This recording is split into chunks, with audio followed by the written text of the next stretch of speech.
Okay, here we go. Hi, everyone. Welcome to this call, one of our monthly calls for the community, just to talk about all the energies that's been going on. A topic of, what seems relevant or what I seem called to speak about occasionally, twice a month, and if we could all come on and just see how it relates to our lives and how we can make changes or kind of be aware of all of this going on inside of us so that we can help the earth move through this process of ascension that we're going through right now to higher consciousness, because it is feeling like a lot out there, and this is a very kind of heavy coincidence this week. I didn't know if I was going to address this, but it does seem a little bit too coincidental. It's very interesting that this week I wanted to talk about, or I really was I come up with my spirit guides from the spirit realms are like, well, maybe just talk about this week. And so this week is the energy of war, how it lives inside of us, and how we can neutralize that, and even better, bring it to unconditional love and unity to all. And that's something that we each individually can do. And what's interesting about this is yesterday we had an act of war inside someone and assassinated someone speaking yesterday. I don't know anyone involved. I've never even heard this person speak before. His name is Charlie, but he was just exercising his right to speak, and he was killed yesterday. And what is interesting about that is that can incite an energy of war inside us if we choose to let it. And the person that decided to take someone else's life clearly battling a huge energy of war inside of him or herself as well. And so that's why I kind of was, I don't know if I was surprised, or I mean, the part of me was a little hesitant today. I was like, wow, I can't believe this is what I was going to come on and talk about. I'll post it on my YouTube channel, but this is it. And this is and this is what many people are experiencing here on Earth. And so I'm just here to translate that and kind of offer what's going on in the unseen world. So that's what I like to do. I like to say, well, this is what's going on unseen. This is how it's presenting itself in actions in your life or in other people's lives or in the news. And this is what we can do about it to kind of heal and bring about energy of love and unity here. And if I am going to act as a bridge to that from the 3D to the 5D, or a bridge from human to human, or a bridge from earth to spirit, then I am here to represent love and unity for all. So there's no judgment for anyone for any views on this or any views on what I'm speaking on. I'm just here to love you. I'm here to provide this point of view, and in unity and in love. So the energy of war, it can sneak in, and in many different ways. And a lot of times here on Earth, it benefits a certain faction of energy that is here to retain power. And it likes the power here on Earth. And I'm not even going to get into the intricacies or specificities of that, but there are energies that really want to retain that power. And part of the ways to do that is to make ways of pitting us against each other. And it can sneak in, and I called it in the Instagram video, it almost like a toxin that like sneaks into our energetic system before it sneaks into our physical system. And we have to have awareness of what we're kind of allowing in, and then how to go about neutralizing that so that it really doesn't take roots. Because in actions that we saw yesterday of shootings and assassinations, that is an energy of war that has completely taken root into someone, and it manifested from first a fear, and it took hold, and it then played out in the way it played out. So all of our energy, I say this in almost every video, so I feel like it's worth repeating. Any energy we're experiencing and then we're acting on, it goes someplace. It is all going to the field of Earth. So we have to begin to be conscious of our energy, what we're projecting, things we're saying, things we're thinking, and how we're acting. So it's thoughts, intentions, actions, it's words also. So all of that is being projected and it's creating an energetic field on Earth. And when the energy of war and the frequency of war, which is just another energy like any other one, comes in and infiltrates us, usually it's finding a fear that we have somewhere. And so this goes back to my first video that I started with. So it kind of does feel like it's been a progression, but usually we have a fear and we're afraid to maybe look at it or we think it's real, and that starts, and then we start finding ways of how I'm against someone else or they're against me, or I feel unsafe. I'm unsafe because someone doesn't agree with my beliefs. And so now I just have to attack them first. And so that's an energy of war. And some may say, well, that's not really like, major wars that have broken out here on Earth and are currently going on Earth.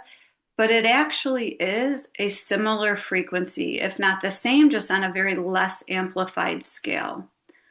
So I'm calling attention to this today so that anyone listening to this video can really become aware of that frequency if it takes root inside of them and work to neutralize that for the good of the collective.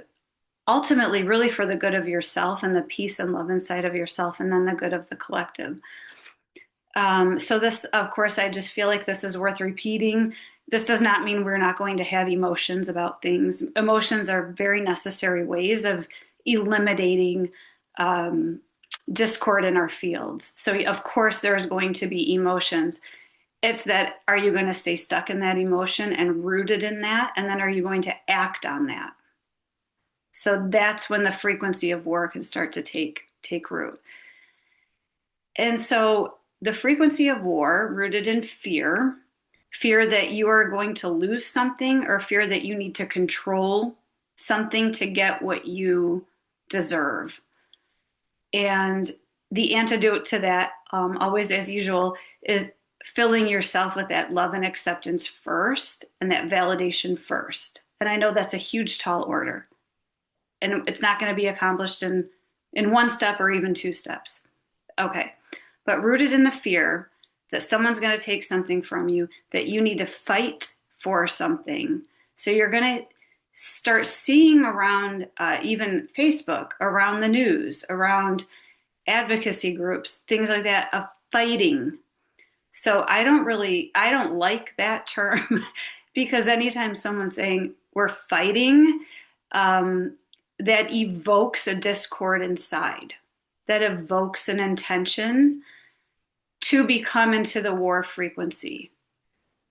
Slowly but surely that's going to grow and grow. So I like to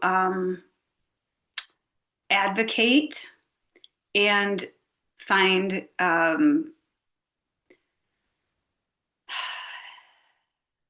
allow in all possibilities and then decide how I feel and then just root myself in that frequency as long as it's a frequency that involves love for all and acceptance of all.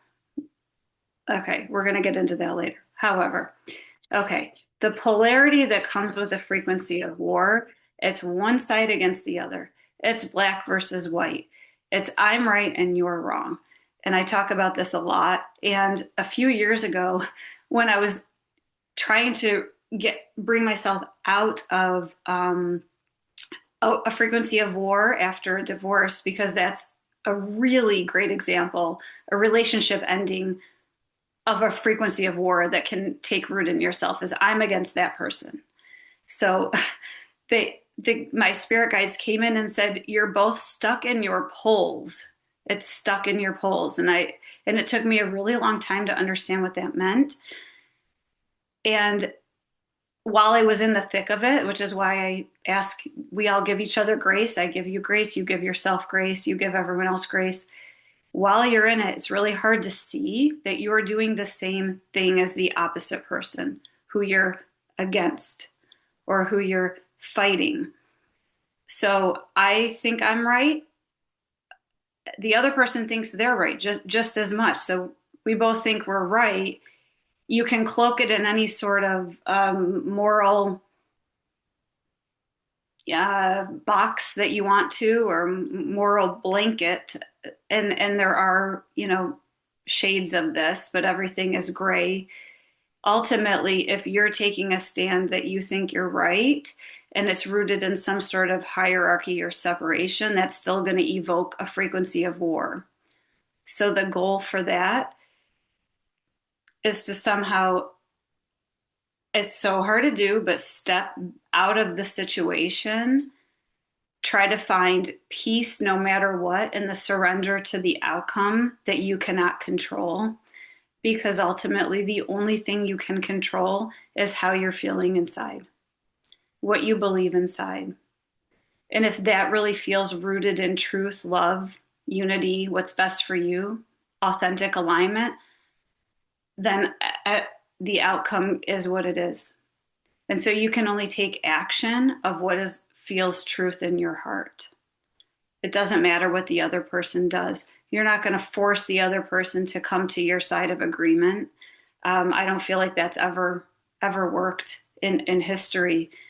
It really does involve a listening with an open heart and just continuing to speak and act from a place of authenticity and being okay with whatever the outcome is.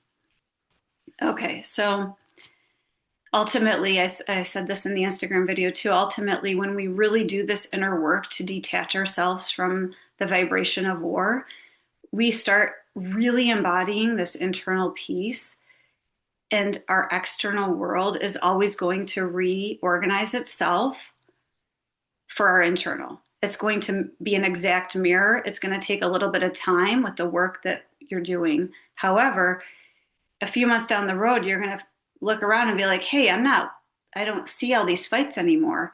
I'm not immersed in, I can't believe that person, said that belief, or I can't believe that person voted that way or whatever. You're not going to care because you're going to be so rooted in your own internal peace. The external world is going to mirror that right back to you. And that really is the goal here. Okay, so a couple of examples I thought I would go through. And before I continue, something very interesting about this frequency of war that you're going to start seeing too when you start opening your eyes to this is that the energies that want to keep this frequency going on Earth weaponize this this energy. And so it sneaks in so that they keep us fighting until we become aware we're fighting. And it may not even be outwardly fighting, but the primary example of this, and we're going to get into others, but the primary example of this is the political system.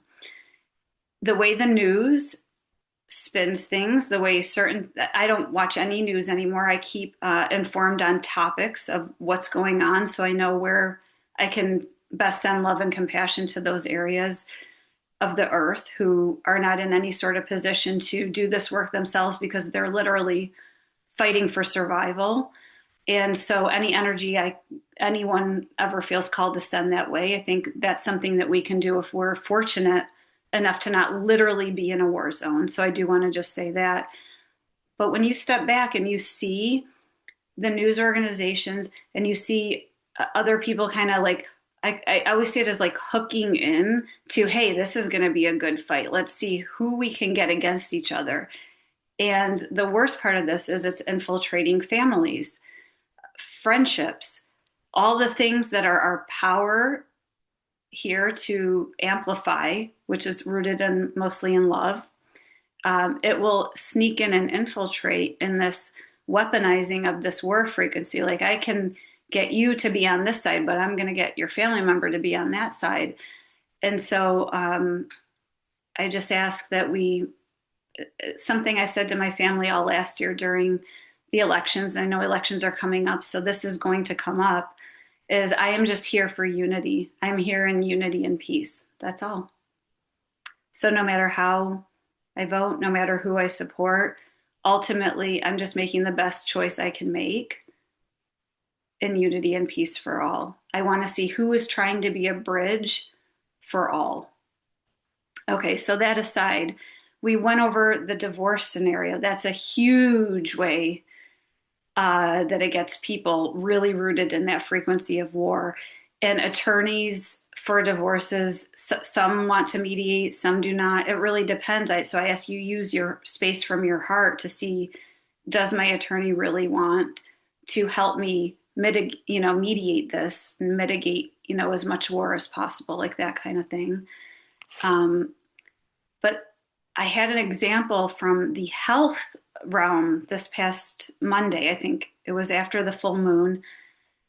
The full moon, I started feeling the effects like 4 days before last week. It was tons of emotion. I was cleaning out my junk closet. All of these emotion, intuition, everything that the full moon and the full moon eclipse was about was coming up. But I thought I really handled it well.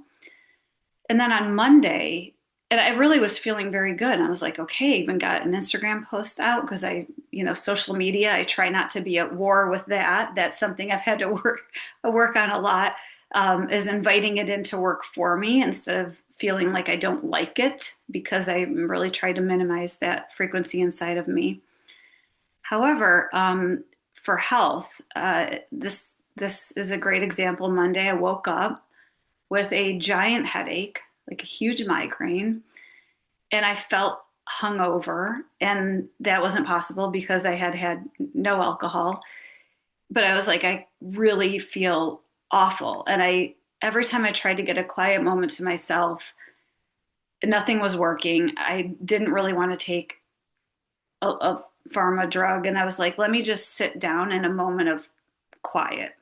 And so I sat down, and I was guided. At that time, I kept thinking, my head is pounding, go away. Like, this needs to go away. And I thought to myself, this sort of feels like I'm fighting the headache. And this is interesting because I'm talking about this on this coming Thursday. And I closed my eyes, and I really tried to go in a heart space and access my spirit guides. And I just heard, welcome the headache in, welcome it in. And I thought, okay. And so I was just sitting there, and I would just say, hi, like, you're really hurt. I actually opened up a conversation. I know this sounds a little crazy. I was opening up a conversation with my headache, my head pain. And I said, I allow you to feel the pain. Like, I allow you to come in and hurt. And it was throbbing. And every time I did that, it lessened and I felt no pain. But I had to actively continue doing this. And then I opened my eyes, like I would hear a noise or something. I opened my eyes and my head would pound, and I would, my ego mind self again would go back to just go away. Like, I can't stand this, is driving me nuts. And should I just go cut it out with a Tylenol or with whatever, a migraine pill? And I thought, no, this is actually exactly the energy I'm talking about. I'm going to try again to just welcome it in and see what it needs. So I would close my eyes again. I would wait. I removed resistance. That's what I did. I removed resistance to the pain. And I said, come on in. And it went away. And it took a while. When I was done doing this, I still didn't feel great. It still took like maybe another hour or two, the rest of the evening, and then it lifted completely. But the resistance to others, the resistance to ideas, or the resistance to pain, that can have that war frequency of discord take root inside. And this extends even to major illnesses. As I was doing that, I was sensing from the guides big illnesses, a resistance to want to fight it in a way instead of welcoming it in and seeing first kind of why are you there? What do you need? I'm not saying this is going to take the place of, you know, regular healthcare. I'm saying listen to your intuition. This is just an option if you are doing something health related within, is to remove that resistance of you have control over me, or I'm going to cut you out, or I'm going to dominate you, or fight you, because all of that makes the resistance stronger and it makes it speak louder sometimes in your body or in your life or in your relationship. So I'm saying, and it's so hard to do, try to remove that resistance. Remove the resistance to the family member who you disagree with, or remove the resistance to an idea that seems completely out there, even if you know you're never going to subscribe to it. If you remove that resistance and just ask some questions or get curious, it lessens that discord of war inside. Okay, so a final example I'm going to talk about is activism. And as everyone knows, or you know by now because I've mentioned this many times, I'm a huge ally to the trans community and LGBTQ plus community in general, and really, anyone. But there's a lot of activism surrounding that. There's political activism. So activism for anything. This happened actually in June. There were a lot of protests going on. I forget what it was for because I don't participate in this. There were a lot of protests going on. I feel like it had something to do with political. I'm not sure. Anyway, it created an energy blip in our earth that was not for the positive. And I received a lesson from my spirit guides during that in the power of different kinds of activism. And so the activism that was going on for the vast majority at that time was rooted in anger. So anger is a super powerful force for the frequency of war. So when it's rooted in anger, it's ultimately rooted in fear. They're blanket energies that kind of prevent you from getting to the core of what's really going on or what you really need to look at. And so when you're just emoting the anger and the fear to a purpose in mass, so especially when there's lots of people, that's why every individual person counts for this. But when it's rooted in mass and projected out, it actually does negatively impact the earth. It negatively impacts the vibration, the vibrational field, everyone's individual auric field who's super sensitive to that. And ultimately, yourself first, but everyone else. And so during those times when there was like a big energy blip, and it was like, please try to maintain a loving, emanating energy towards all to help this blip. And it was super insightful to me during this time when I received this lesson of the power of activism and the different ways you can do it, and the power of the intention and energy behind it, underneath it, focusing it. And I know when it's a personal issue, we can really feel attacked. We can really feel triggered, and that can make us lead our activism from a place of anger, feeling less than, feeling that no one is listening, no one is validating. And so I just want to invite you to really understand before you even post on or reposting. This is actually really, as I'm talking, this is actually really good practice. When you're seeing posts on social media from other people, you can really get a feel for that energy that's behind that post. Are they feeling very angry? Are they feeling that discord of war inside of them? So they need to get it out? Are they attacking someone else? Are they uh, making a statement that seems, this is really good discernment, which is our next call. Are they making a statement that seems like it's a positive thing, like I'm just asking for love for all, but when you read it, you're feeling like there's something being fought under there. You feel like that person is angry or whatever. So I'm going to invite you to use that discernment and let those go, disregard it, don't give your energy there. Pay attention to the ones that are really rooted in unity and love, but still have the same message. So we're still having the same message. It's the underlying energy. And so bringing that back to protesting in mass, it's the same as praying in mass. It's the same as, and by mass, I mean mass number of people. I don't mean anything involving church. I don't participate in organized religion. So I don't mean that. I mean mass number of people gathering for either protest, advocacy, and or prayer, because there is a big energy when that happens. And what is that underlying energy? Is it going to be candle lit?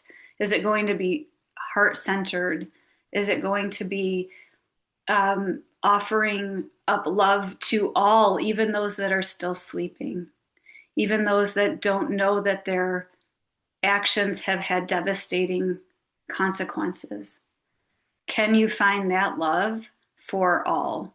That is a real work that we're going to be doing over the next couple of years.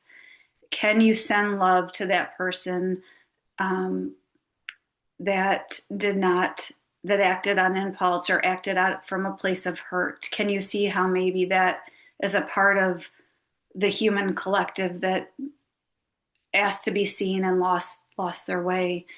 Because protesting from a place of peace, from a place of candlelit, from a place of I don't agree with you, and but I'm still going to hear what you have to say, or I am going to still advocate where I can. And this is every individual person whenever they see something or you're immersed in a situation that is not fair to another human and really doesn't feel good. It's those little action steps we can take from love. Each individual person, it all matters. But it's then how you go into that situation. Are you going in fighting, or are you going in with a welcome, open heart? So I hope that all makes sense. I think I think I'm just going to look over anything else. The last thing I think I'll say to bring it all together is just moving from the place of the mind to the heart, moving from the ego to the heart. It's very difficult work. And that's what we're doing when we're uh, detaching from that frequency of war, is we're really taking our egos into 1,000 million deaths. It could be, a death a day, whatever it is, of like that identity. If you go back to my identity video, some of this will make sense, because when we feel attacked, usually it's an identity attack. And it's moving from that ego mind of, okay, I'm feeling attacked. Let me emote. Let me get my emotions out. Okay, processing, sort of visualizing it or viewing it from like you're observing the awareness to the situation, and then dropping in to see what you need to recognize in yourself to become whole, giving yourself that love first, and then responding and reacting to whatever the situation is, so that those trigger responses that are usually rooted in fear, attack, judgment, hierarchy, those are the responses that are going to feed that frequency of war inside of you. And those are the responses that we really want to minimize. And the more that you do it, and the more you just kind of remove yourself, go within first, do a meditation, do whatever you can, call in spirit guides, ask to feel love before you react. It makes all the difference. So I'm going to stop there and ask for questions. If anyone has any questions, if you want to put them in the chat, you may. If you want to come on, you may. It's completely up to you. I don't know if you can raise hands or I think you can. I don't, of course, know how to see that.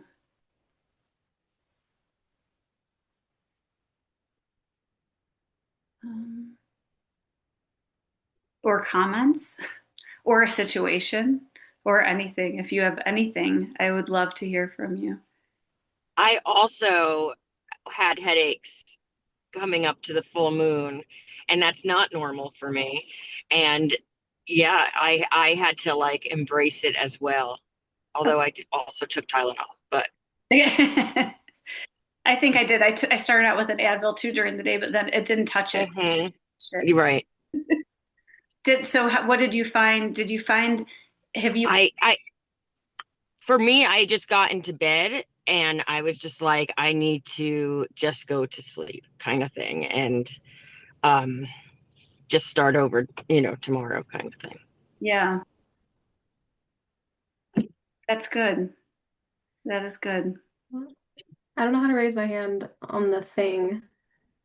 Um, I'm sorry. I'm just going to unpin myself 1 second because let me just unpin myself so that, and if you want to keep your videos off, you can.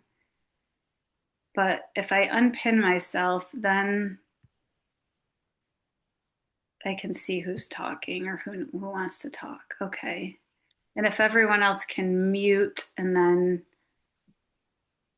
if someone wants to come on,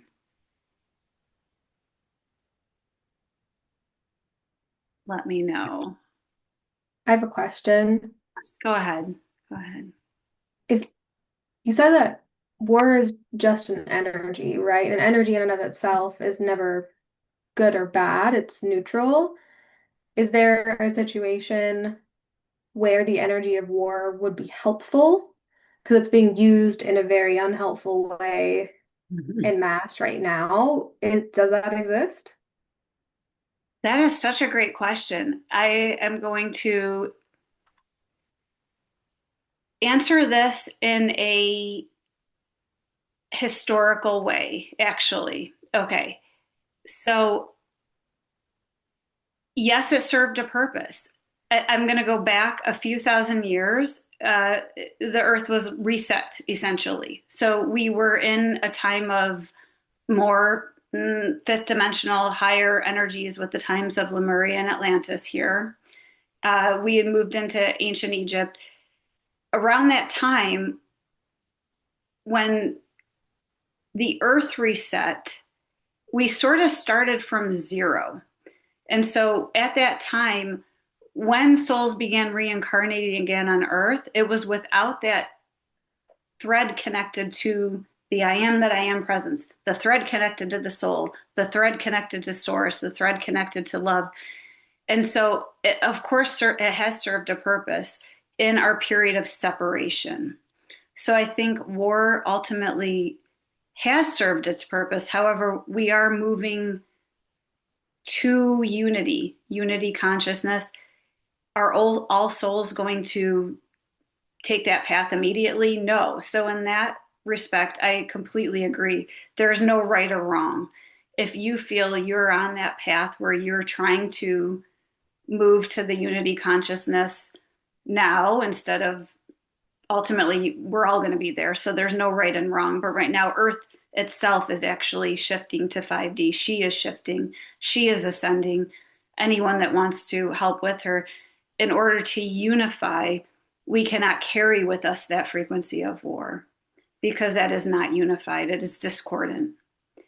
But yes, it did serve a purpose over the past several thousand years because we were here experiencing human form as an expression of energy without that connection to source. And so, of course, that is a natural evolution of being polarized or being separate.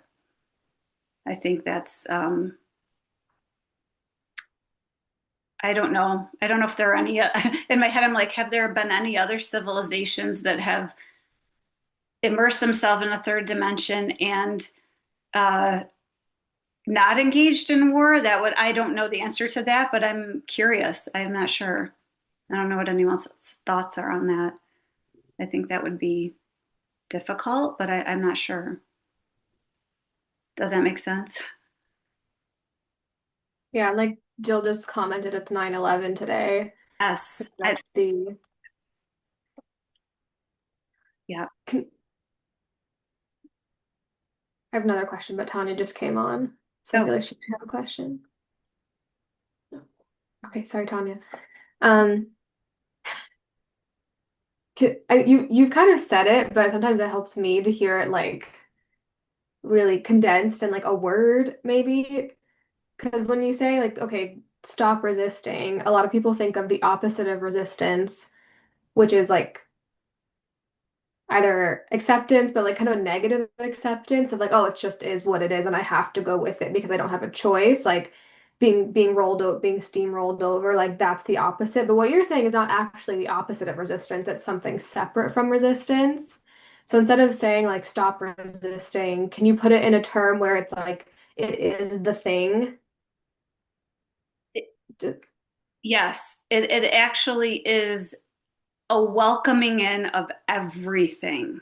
It's a welcoming, if you can, it's a, instead of pretending it doesn't exist or acting powerless to control it, or act, because that's another way we are lose our energetic sovereignty here is like, well, I can't do anything about it. So, okay, it is what it is, or I'm just going to stay in my bubble of, nothing's happening and whatever. No, it actually is removing the resistance, is welcoming all.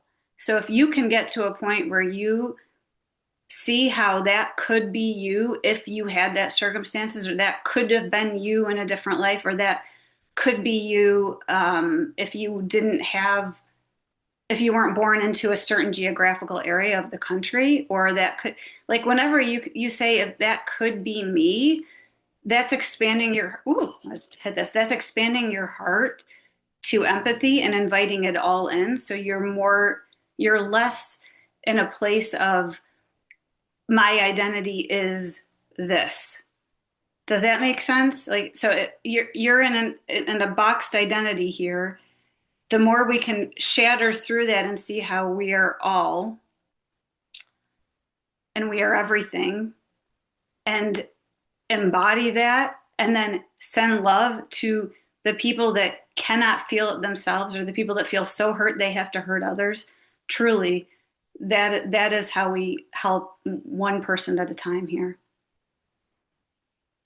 So with pain, so my headache, I could have pretended it didn't exist. If I remove By removing resistance, I was in my mind trying to do that through medication. Yes, I take like everyone takes medication. I'm not saying don't take it, but I'm saying I wouldn't have done that inner work if I had just with my mind tried to remove the pain. But I went in with my heart, with the closed eyes, and welcomed it in. And that's true, Lisa, oh, true resistance. sorry. Go ahead, Jill. Yeah, no. When you were talking about like putting yourself in someone else's box, something I was actually speaking with my husband about was perspective, Yeah. which is essentially what you're saying. Like we all have such different perspectives, and if we could try to see something in someone else's perspective, it's that will help you with war and with anything, with arguments. And we were also talking about, he was talking about his employees and how their intention is great, but their impact is terrible.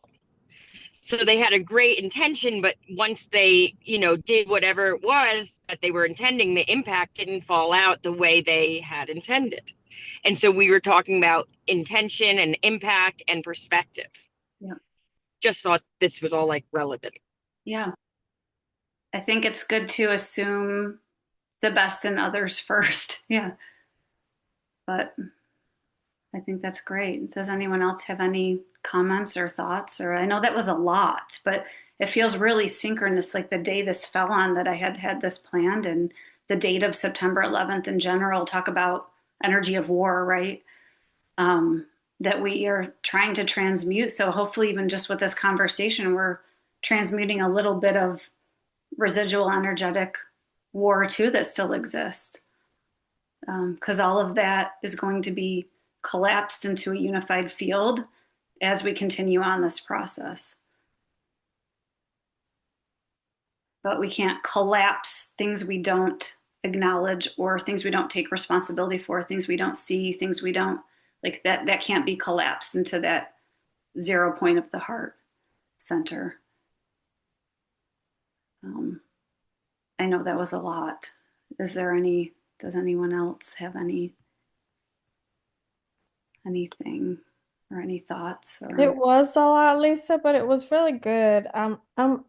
I'm really excited that you brought this topic up because coming into it, I definitely had different thoughts about it. And I guess I just like that you're reminding us about this energy of war right now. And it just really just helps everyone take a moment to step back and to Sarah's point that not resistant doesn't necessarily mean that you're forced to agree or that you're forced to share the opinion of that person that you're at war with, but it does seem to give us permission to have a middle ground and to just no longer fight but be at peace with it because we can listen, we can try to understand, but we don't have to fight and we don't have to be at war. And I think it does give us a different level of peace. At least it does me. Just listening to this today, I don't know. I just felt a little bit better about it all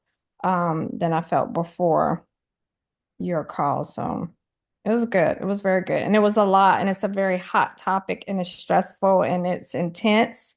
But I think you did a good job and just kind of bringing the vibration down about all of it thank you. in your call. So this was good and helpful. Thank you.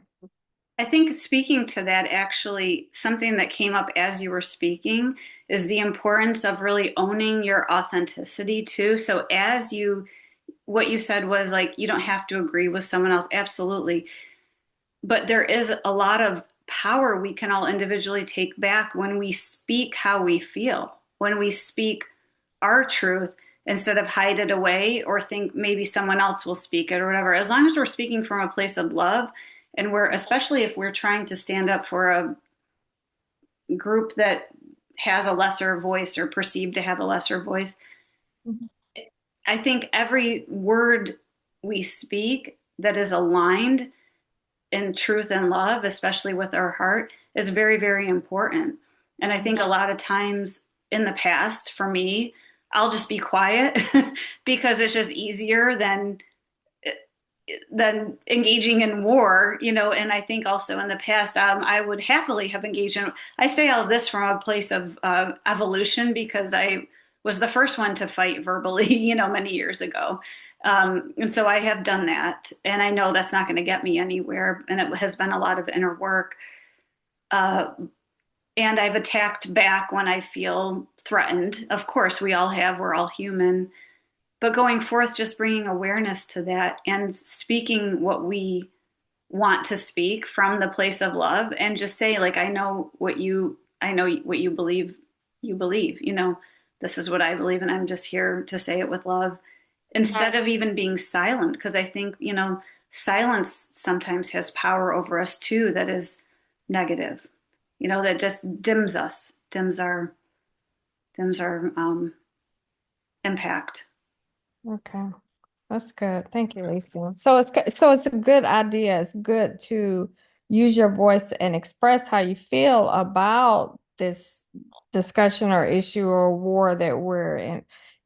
You express that because that's releasing it. You'll feel better about it, but you still don't have to be at war with that person.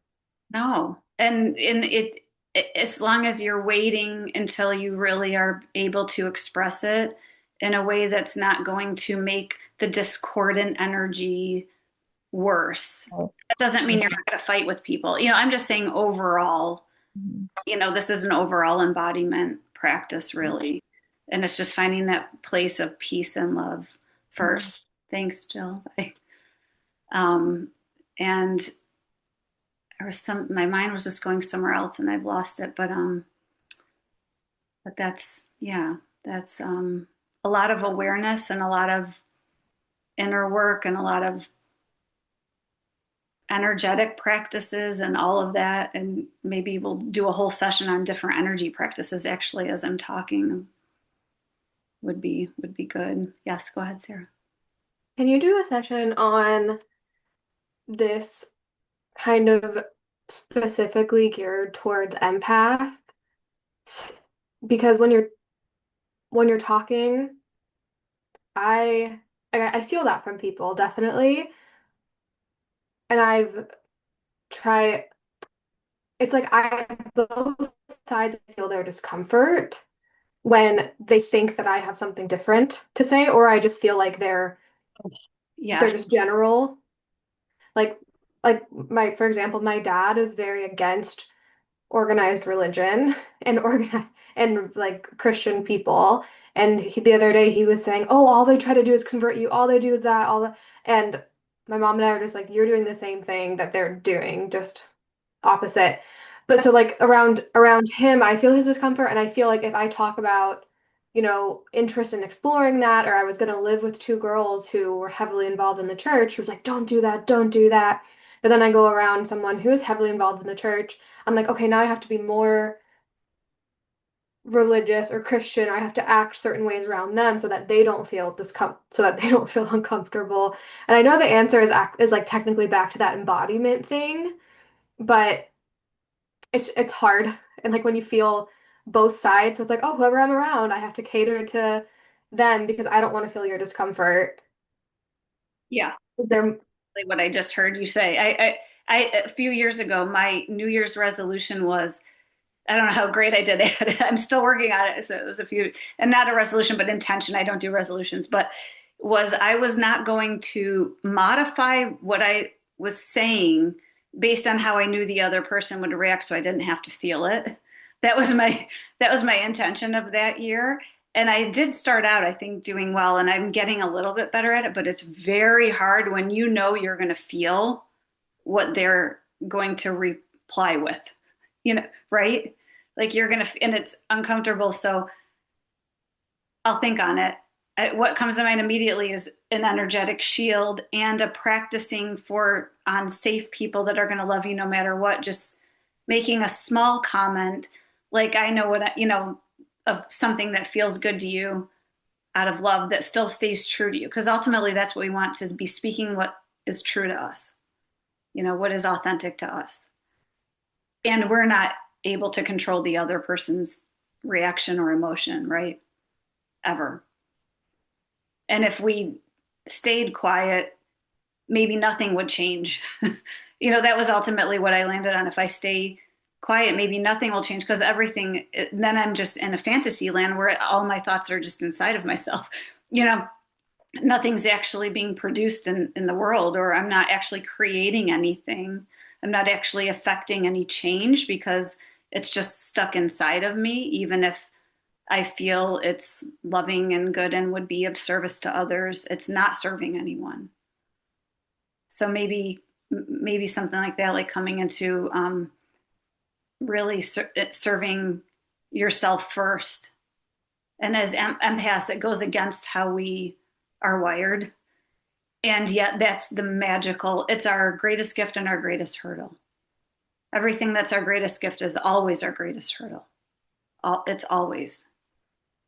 And so overcoming that managing of someone else's reaction, that's our hugest hurdle. And so filling our own needs first. And a lot of times that is speaking our own feelings, speaking our own truths.